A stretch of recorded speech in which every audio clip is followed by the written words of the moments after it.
We had the chance earlier today to talk to Marques Colston, the former New Orleans Saint. Here's the conversation. All right, Marques, Super Bowl champion, entrepreneur. Thanks for making time for us. I appreciate you guys having me on.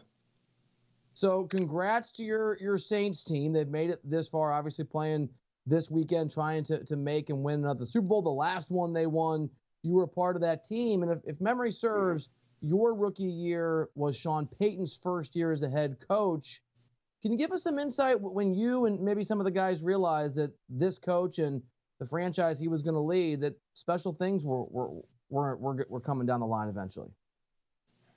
Yeah, it was pretty interesting just coming in as a rookie with a rookie head coach, and it was Drew's first year in New Orleans as well. We messed around and found ourselves in the NFC Championship game, and I don't think any of us really understood how we got there. So pretty early on, we knew we had some really good pieces, and we knew we had a really good core and a good nucleus. And it took us a couple years to really put it all together, fire on all cylinders to get back. But I think we knew pretty early on that we had something special, and we had the right puzzle pieces to make it happen. Obviously, any team that's playing in an NFC or AFC championship game, they're there for a reason. So that Rams team they're dangerous. They're a very good football team. But New Orleans, you guys have never lost in the playoffs at home when Sean Payton's been the coach and Drew Brees has been the quarterback. Why is that place so tough to play in those situations with those guys as the head coach and the quarterback? I think it's the perfect storm. I mean, it's a fan base that is as passionate as it gets. And they make it, extremely difficult on opposing teams coming in. They know when to get loud. So it's a smart fan base too. And Sean just does a really good job of, I think, feeling the momentum of the game and kind of feeling the ebbs and flows of the game, and making the right moves at the right time to really capture the momentum. What are, as a fan, as a Super Bowl champion, as a member of that Saints community, an alum, what do you think your team, New Orleans, needs to do to win this game and advance to Atlanta and Super Bowl 53? I mean, I think this game is going to come down to turnovers. The defenses that can force the turnovers and the offenses that can keep from turning the ball over. I think obviously it's two high-powered offenses. Both defenses are playing well at the right time. So I think it's going to be a high-scoring affair, and to me, it's going to come down to possessions. And the team that the offense that can hold on to the ball and not turn it over, I think is the one that's going to win. We talk a lot in the media and fans, and some former players will talk about some guys are gamers, some guys aren't, some guys are kind of the same guy they are in the regular season. Can you maybe pull the curtain back a little bit? What's Drew Brees like when these moments are this big? His demeanor, his impact, what's he like behind the scenes heading into games like this one? He's it's funny. He's what the team needs him to be. Sometimes he gets the feel that he has to be a little more vocal and a little bit more motivational. But for him, he's a guy that he prepares at such a high level. He's gone through every possible scenario in his head. He's gone through every single progression all the way down to the fourth and fifth progression on every single play throughout the week. So he's a guy that comes into the game with the ultimate level of confidence because he's played out the game in his head already. So, the confidence that he exudes, as a leader, it kind of has a trickle down effect, and he kind of has a calming presence at the same time, just because he's so prepared, and it makes you hold yourself to a higher standard at the same time. So it creates this calmness, but this accountability at the same time, which really works. We're in an era of some remarkably all-time great quarterbacks. Tom Brady's playing the Chiefs at Arrowhead this weekend. He's been pretty successful. Peyton Manning retired a few years ago. Aaron Rodgers is talented. I mean, I could go on and on and on. And I dove into the numbers over on the radio show that I host, Marques. And just looking at what Drew Brees has done, it seems to me like there's an argument that as much as he's been celebrated, I'm not sure people realize or appreciate how great he is. If he wins the Super Bowl, or even if he doesn't, where do you think he should rank in that all-time conversation? I mean, he's got to be high on the list right now. He's checked off all the boxes. He owns, I would think, a lot of the most important records at the quarterback position. He wins games. He's won a Super Bowl. And yeah, I mean, I think you're right. For whatever reason, he just doesn't get talked about in that light. And I think it was an interesting article I read a while back. I forget which publication it was, but it talked about how the world kind of still views him as an underdog, and the reality is, he's one of the greatest players ever played this game, and I wouldn't even say arguably, he has to be one of the top 3 or 4 quarterbacks to ever play the game at the same time.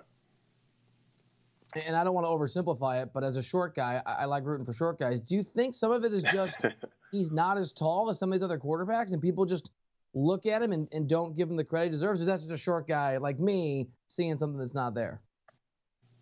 No, I think that's definitely part of it. The way that he plays the game looks a little bit different than some of the other all-time greats. He doesn't have the huge arm, but obviously being at 6 foot on a good day. He's somebody that he just plays the game, I think, a little bit differently. And, to the untrained eye, it may look like he's not performing at physically at a similar level as, Tom Brady or Aaron Rodgers. But, again, the numbers speak for themselves. The wins and the success speaks for itself. And, at some point you gotta pick an argument and stick to it, and he wins all of them.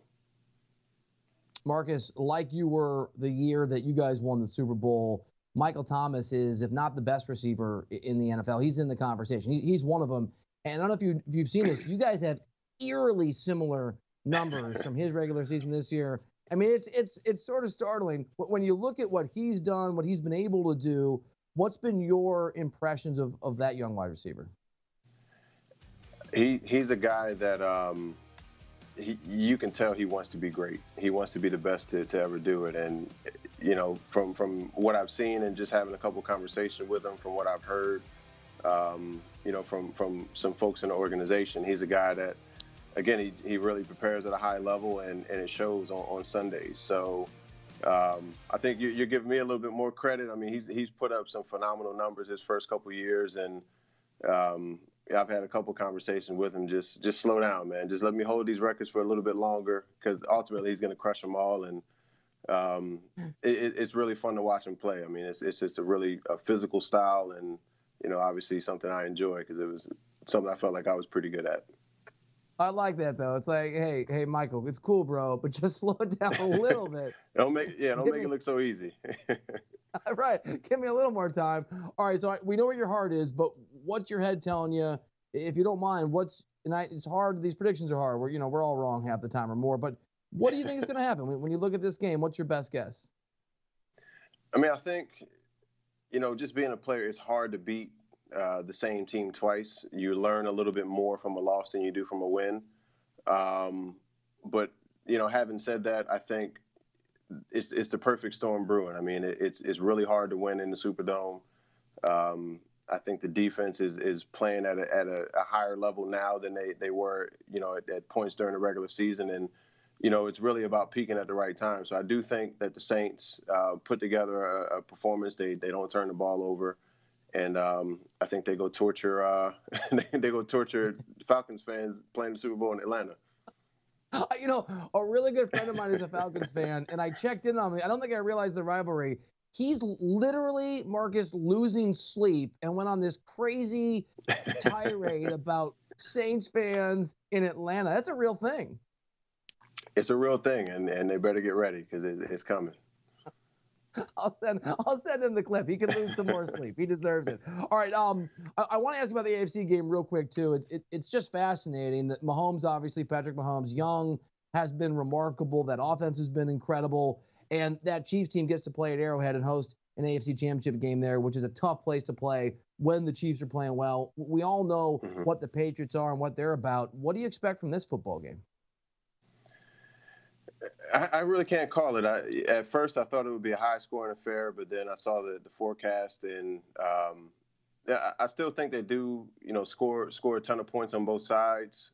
I think the Chiefs' defense is just playing really opportunistic right now, and that pass rush is heating up. And no, I think Mahomes, has enough to get it done. So Saints Chiefs matchup in Atlanta is kind of what I'm thinking. You know what? I love it. I'm sort of thinking the same thing. Before we let you go, not just a former football player, you're an entrepreneur, including Main Squeeze, which is a juice enterprise. Can you just tell us a little about what you're doing and why you wanted to turn your attention post-career to business? Yeah, I mean, it's something that I was really intentional on while I was still playing, and about a year ago, I hooked up with Main Squeeze Juice Co. and it's a cold pressed juice and smoothie concept, a franchise concept that's based out of Louisiana, and my wife and I really fell in love with the product. Obviously, it's all those things. It's healthy. It's about making healthy choices easier because they all the products really taste good. So it was something that really aligned with kind of our lifestyle and how we live our lifestyle, and just having the opportunity to meet the management team and really vibe there. We joined the franchise as partners, and we played a role on the business development side and franchise development. So it's going really well. We just opened up another store, I think our sixth store in Webster, Texas, yesterday, and we've actually got a mobile juice truck that we're going to be launching in Texas as well. So we're really excited about the growth.